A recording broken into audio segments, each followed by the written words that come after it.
What's going on, guys? This is Kyle from Guidewise. In this video, I will show you how to create a budget tracker in Google Sheets.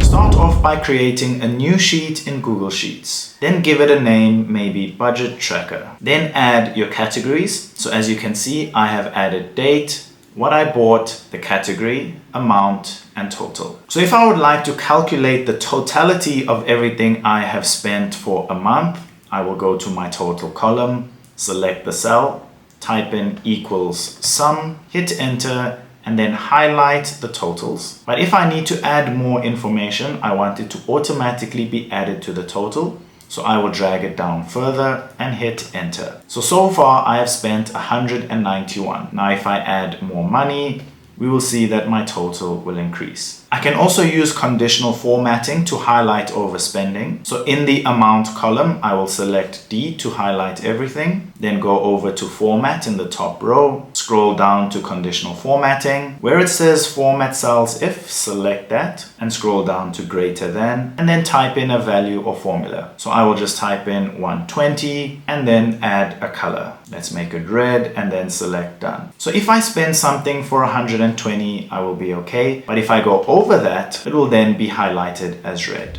If this video helped, make sure to give it a like and subscribe to Guidewise. Thank you so much for watching, and I'll see you in the next one.